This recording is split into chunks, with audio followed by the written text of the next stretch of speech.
Hey everybody, what it do? It's your girl Mocha Baby, and welcome back to my channel. You guys, I know it's been a while since I posted anything, but you guys, life happens. It's been my birthday month. I've been birthday in February. The 9th is my day. I am an Aquarius. Shout out to my fellow Aquarians. And you guys know Aquarius is the best sign. Am I right or am I right? But enough of that. I want to give a special shout out to my subscribers. Thank you guys for following me so much. If you are a newbie, hey, how you doing? What's popping with you? If you've been following me for some time, hey, what's up? What's goody? You already know how we get it done on this channel. We're all just one big happy lit family.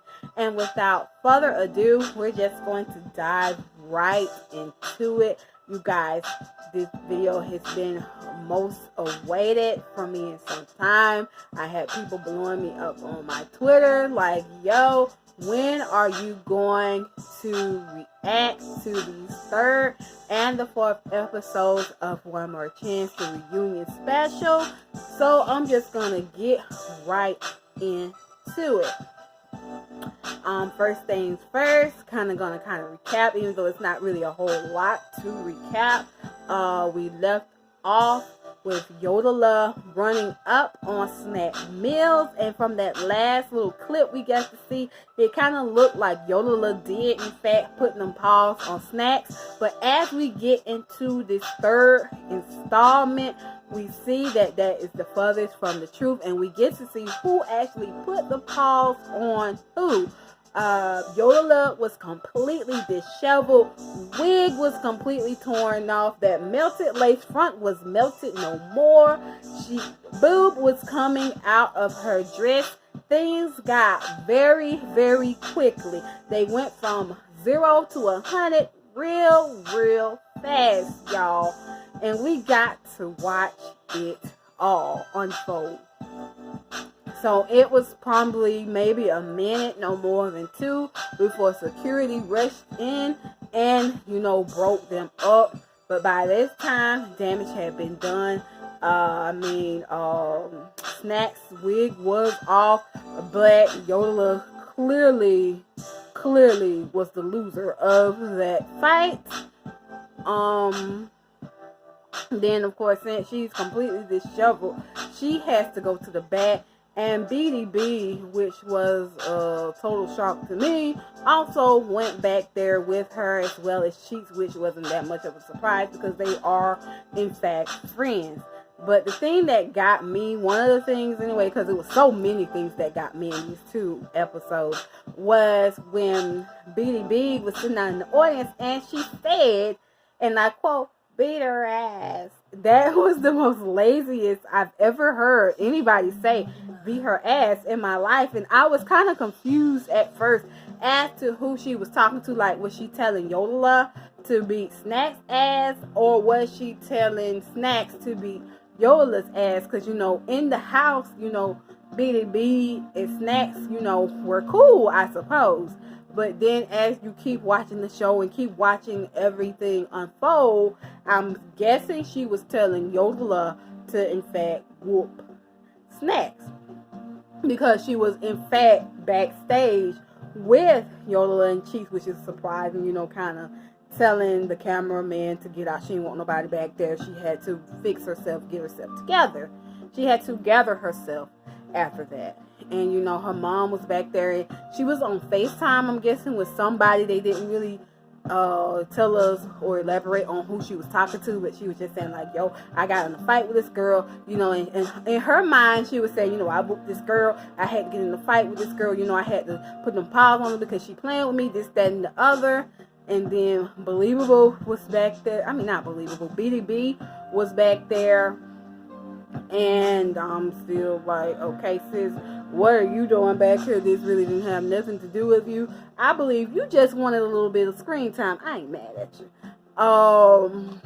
And then after that, the cameraman did go and Yodela, she said something about Believable. I didn't know that she had beef with Believable. because, you know, they had mentioned, you know, that it seemed as if she wanted to run at Believable as well, and I was a bit confused on that. But you guys, it was definitely interesting to look at, I will say that. And then we kind of get back on set, and, you know, they're kind of chopping it up about what just happened, and, you know, how they kind of, you know, been at each other for some time, and it was inevitable that that was going to eventually happen. You know, it was going to eventually erupt between the two of them. And they kind of got into why, in fact, they had this long-lasting beef, which stemmed back to when, you know, the girls was looking up dirt on everybody, and they all were doing it, looking up on dirt, you know, trying to scope out the competition, basically. And, you know, Yola had this thing about, because she knew that Chance was feeling Yummy, like really, really feeling her above everybody.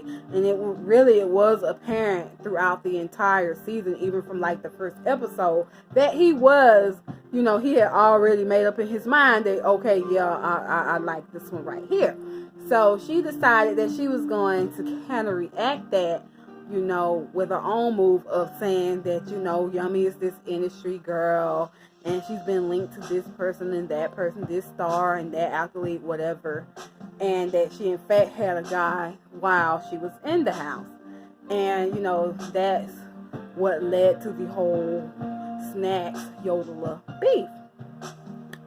So then they also got into about how Snax felt that Yummy was two-faced, because in the episode, if y'all remember, it was kind of going toward the end of the season where Yummy and Yodela were out on the balcony, and they were talking about kind of what had just happened with the fight, the big fight or whatever. And she was saying Yummy believed that Snax was lying, which comes to find out that she was not. You know, she was saying that, you know, Snax was saying that she didn't know Yummy from a can of paint, but, you know, she couldn't find anything on her, so she wasn't going to just, you know, make up something and say something was true if it was not true.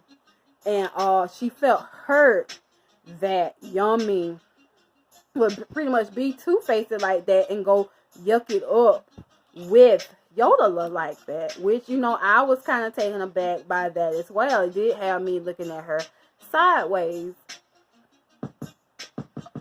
And then we move on from that, and we get to talk with Special K, and she discusses about how everybody body shamed her in the house.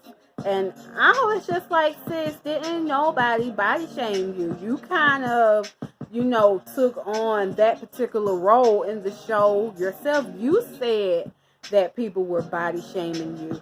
And, you know, outside of the couple comments that Chance made, like one in the natural challenge, she said something about she was boxy. And then I think it was the stripper pole challenge, I believe, when he said something about she wasn't the type of body that he would normally go for. You know, but outside of those two comments, you know, it wasn't nobody really body shaming Special K. She kind of body shames herself. And then she went on to talk about how she was not there for Chance, how she was in fact there clout chasing, basically, to get her follower count up, to put herself out there, you know, basically with the ulterior motive. She also said that, you know, she had been gay for 14 years. She hadn't had a piece of a D in 14 years, and she was not interested in Chance at all. Matter of fact, before the show, she didn't even know who Chance was. And I was like, well, you had already admitted that on IG. I did not see the point of bringing that up now. And then after that, we get a conversation with Believable and Chance talking about how pretty much the whole season it was this thing going on about her being a man, due to the fact that, you know, she had a very strong jawline, kind of put you in the mind of the August Alsina jawline, and somehow that was supposed to make her a man. whatever. But you know, at any point, you know, she was just saying like, well, you know, because they brought up about the comment that she made in the kitchen with snacks. I mean, not snacks. Snacks is no around with games and cheeks. Man, Johnny, it might have been a couple other ones in there. I don't quite remember. And she made the comment about how she had her alone time with Chance, and he definitely knows that she is all woman. And let me back up a bit. I forgot to mention about the fight with Games and Snacks. Well, I would say an altercation, if you will, that kind of led into the whole believable Chance man thing.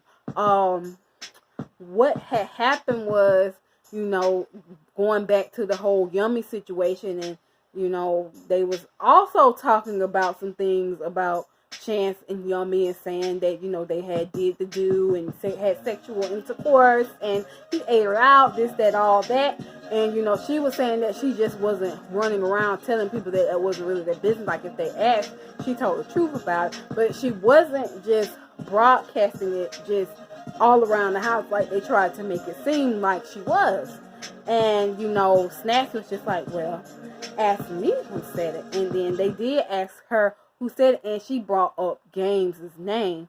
And Games got mad and was saying that, you know, she did say that, but she wasn't, you know, saying anything ill or bad toward Yummy. And she got her 20 seconds of fame as she got mad and act like she was gonna run up on Snacks, and Snacks was telling her like, yo, I will mess you up, I will F you up, you don't want this, you don't want these, because you know, she said she ain't come to play with these little girls, basically. And all kind of insults was thrown. Fat bitch this bitch that bitch that, all kinds of different kinds of bitches was thrown around. And Games did, you know, come on up there on that part of the stage. And I don't know, was it water, was it liquor, was it juice, I'm not quite sure what it was, but she did in fact throw whatever it was in that cup. And Janisa and Jocelyn, you know, did catch some of that water. And, you know, Jocelyn was just saying, like, yo, you come up here with this again, it's going to be a problem. Because I'm going to have to kick you. And you're not going to like if I have to kick you. So, you know, Games, you know, sits down. She comes and sits down. And they still going back and forth, you know, on this issue. And, you know, Chance tells her that if she's not going to do listening, then she's just going to have to get up and go. All kinds of things were said about how, you know, she came stinking and her punani was stank and smelling like oceans and seas and just all kinds of things.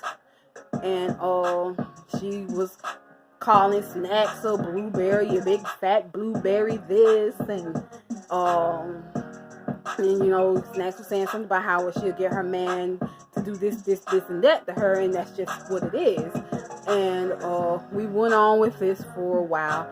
And then we got into the whole situation. It kind of parlayed into that with Believable and Chance, where she got to kind of clear the air about that particular situation, like saying, like, you know, it was implied that they could have possibly had sex. Whether or not they did, it wasn't really said, but people just made the assumption as that's what she said when it was not.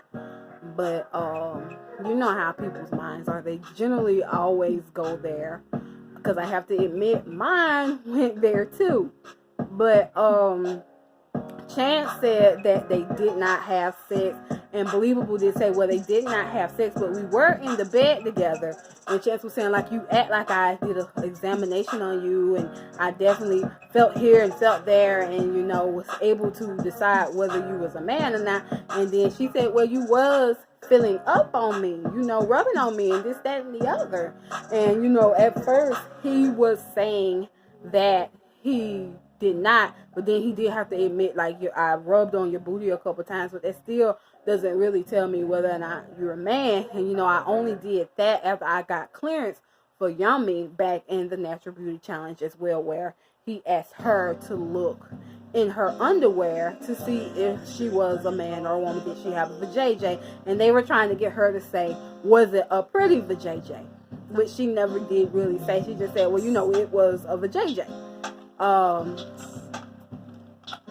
then, you know, Yummy was saying that she was one of the ones that, in fact, did not believe that she was a woman at first until she saw her vajayjay. And, you know, they went back and forth with that. And Believable was just saying, you know, well, you know, I'm a woman. I'm a full-fledged woman. I was born a woman. It was brought up that he did see her baby pictures, but then he was saying that they could have been photoshopped. And then, you know, she brought up, which was also a very interesting thing, because I thought that too, like, well, if you thought that this girl was a man, then why was you filling up on her at all? What does that say about Chance? If you really, really, truly thought that she was a man, why was you rubbing on her? Why was she even in the bed with you? Because Mangina wasn't in the bed with you. So I'm trying to figure that one out. Somebody please make that make sense, because it clearly does not. And then we move on from that, and eventually Yodela makes her way back onto the set with BDB and Cheeks. And I noticed that BDB had changed clothes, and I'm still trying to figure out why exactly did you change clothes.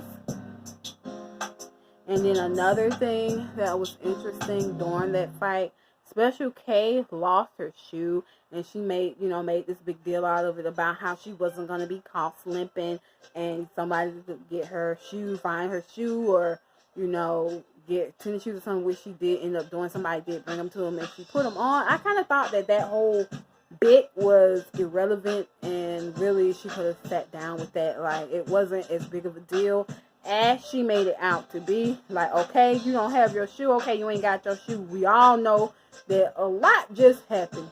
People definitely wanted to smoke. The smoke was everywhere, so you lost your shoe during all of this smoke. Okay, understood. Somebody brings you some more shoes, or you just take them off. It was a whole lot of that going on. Anyhow, I don't think no one really would have cared. So Yodela comes back out. Snax and Yodela begin to argue again. And during the process of Yodela and Snax arguing, you get Cheeks whispering into Homegirl's ear, you know, saying something to the effect of like, yo, don't let her rally you anymore. Calm down. It's not worth it. Don't let this fat bitch, you know, do this and that. You know, something to that effect. And Snax decided that she was going to press another button, because you guys, she was doing that the entire time, and these hoes definitely let her press all. She was just pressing buttons, baby. All the buttons everywhere were being pressed. And she pressed Cheeks, and Cheeks got irate. She actually ran up on her. She didn't even get time to take off her shoe. She ran up on her, and Snax and Cheeks were fighting, you guys. We get another free-for-all brawl, which is basically what it was. It was so much going on. It was hard to make sense out of anything that was happening at the time. Yodela, she was trying to get some. I do believe Games was trying to get some, and it's even a possibility that even Yodela's mama was trying to get some, because she was mad that Snax called her a bitch and supposedly was talking about her other kids with her beef with her daughter. So it was, so I'm not sure she was, but it could have been. It was pretty much chaos. It was a free-for-all. It made me think of Def Jam Fight for New York for some strange reason. That's kind of what I thought as I was watching this particular part. As the smoke settles and they eventually pull Cheeks off of Snax, she becomes more irate. And that's when it is said that, you know, she got some other things going on, some other family issues. And I will say this, not taking anything away from people that's dealing with mental illness, because that's the thing within the Black and brown community. It doesn't get enough light, and it's kind of like a taboo in our community, and that needs to stop. It's very serious. I know people that have mental health issues. I've dealt with people that have these kind of issues. I'm not a trained counselor, but I kind of have taken on that particular thing with some people because of my demeanor and my personality. I do have that particular gift. But enough about me, and let's get back to Cheeks. I will say I believe that she was trying to get screen time. However, when you have to take yourself to such a place and act in that type of way, if there is anything bothering you or anything going on at a certain point, it's going to become real for you. It's going to, all those emotions and stuff, when you have to, if you have to take yourself somewhere, sometimes it's hard to get yourself out of it, especially if you feel this kind of way on the inside anyway, because you have to be careful about what you let in, what kind of emotions you have, because when you have these kind of emotions, all the darkness will come in, and to me that's what looks like happened. She's pretty much at the point of no return. She's very irate.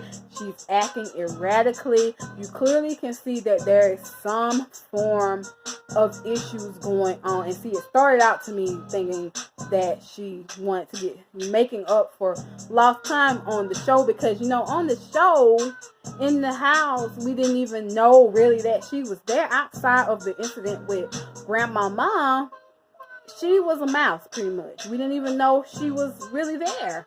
So she wanted to make up for that, and in the process of that, some other things became exposed to her. This is what I think happened.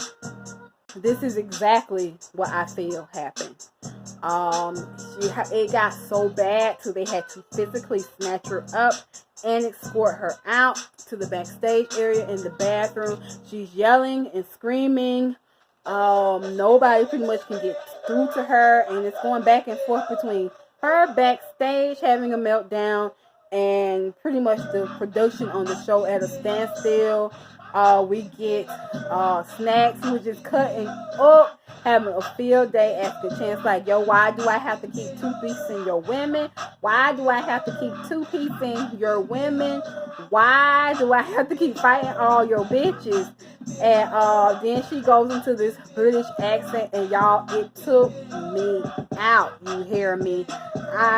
She was like, welcome to the Gia Mayhem show, sitting on the chair like she was on the throne, like she was the queen of England, pretty much. And y'all, I fell out. It was funny to me. And then after that, we get Yummy and Chance kind of chatting it up. And we get to see this kind of sexual tension, a little bit of someone needs a little bit of sexual healing coming from these two. As Yummy was all up on him, pressing buttons, the same button she pressed in the house. And it's like he did not want to fall into her trap, but he did, because it's very clear that he has a weakness for Yummy. And I do think, all BS aside, that he really did like her. It's just that, like she said earlier, with her being 21 and her wanting to live her life and, date around and talk about the double standards between men and women, which it is. There always has been a double standard between men and women. That's just kind of how it always has been. Very stereotypical. But we get to see that little action, and then it goes back to backstage. They're trying to calm, cheeks down. It's not really working. And at this point, we don't really see Cheeks anymore for the remainder of the reunion. They eventually, I'm unsure if it was Jackie or if it was Ray J, but they eventually tell the camera show just to go, and we have the security there just shaking their head. And I will say, I hope that Cheeks gets the help that she needs, and I hope that Cheeks is feeling better now, and I also hope that whatever it was that was bothering her has resolved itself. And then we get back on stage.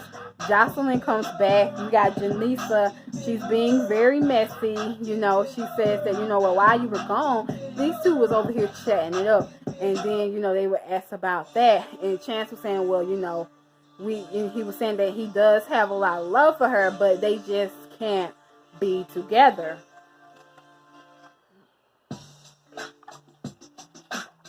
So, and then, you know, she was saying, like, you know, that's my best friend. And then, you know, he was saying, well, not even that, because you don't treat your best friend in the way that you treated me. And then, you know, she was saying something about, oh, you're going to be with me tonight. You're going to be with me tonight or whatever. And then they go back to Yodela and Snax, and Yodela gets the chance to kind of say her piece about the whole beef, because she felt like throughout this whole time she was not able to speak her piece, because they brought up how she was at the bottom of a lot of the drama that went on in the house, and even down to having words with New York. And, you know, she was just saying, well, you know, once you bring my family into it, it's a whole nother level. And, you know, talked about how Snack supposedly said something about her sister, I believe it was. And Snack was saying, well, I didn't even know you had a sister. And, you know, they brought up the colorist situation. And basically Snack and Yodela both saying that Yodela was not colorist when she made the statement about beating on her chest like a gorilla, that she didn't really mean it in that way. And I honestly didn't feel as if she was a colorist from that statement. What I got from it was this girl thinks that she's so pretty and that she's so above everyone else that, in fact, she feels like, you know, she's above everyone and everything, regardless of complexion or what have you. I felt like it was more about Snack's size than it was about her complexion. And they cleared that up, and they did kind of come to a ending of the beef. They didn't hug it out or anything, but, you know, they supposedly squashed it. It's, you know, not really all good, but it's not on site anymore, if you will. They both apologized for whatever part they played in the beef. And then they tried to wrap it up and close it out. And then, you know, they tried to argue again. And Jocelyn was just like, no, we're not having that. It's been a long night. This is all you guys have been doing the entire time. We're not going to do that now. It's about respect. And, you know, they pretty much, because that's pretty much what the whole reunion was. It was just a large shouting match. At times, you couldn't even really hear what was going on. There was so much yelling going on. Shira didn't really say much. I think she made a speech at some point about how they were degrading each other. But outside of that, she didn't really have much to say. She was just kind of there. She wasn't really with all the drama, which I do understand, because I wouldn't have been either. I just would have just been there, I guess. They closed it out. Special K shows off her body because she's been itching to do it the entire show. Jocelyn and Chance, you know, fills her up. Jocelyn says she looks nice. Chance says she looks like Mangina does throw a little bit of shade. He talks about how her thighs were small, and I don't know which one of them it was, but one of them said something about one cheek was bigger than the other one. But I personally thought the BBL looked good. Like, whatever surgeon did that, they did their thing. she definitely looked a whole lot better, I guess, if that's what you're into. So then after that, they close out the show. Everybody says their piece. Snax and Special K have a few words because Snax kept interrupting. Everyone gets their chance to speak, and then they close it out. And you guys, this is the end. They walk out, take off the mics, and that's that. Let's quickly talk about the fashion. Wakanda, to me, was the best dress. Then after that, Believable and Yodela. To me, they killed it. They were slayed to the gods. And I'm going to end the video right here. If you are not subscribed to me, please subscribe. Hit the red box down here or over here, depending on what device that you are watching. Thank you guys for watching this beautiful, lovely face. And until next time, stay blessed, stay fly, and may angels be encamped around and about you. See you on the other side, my mocha latte.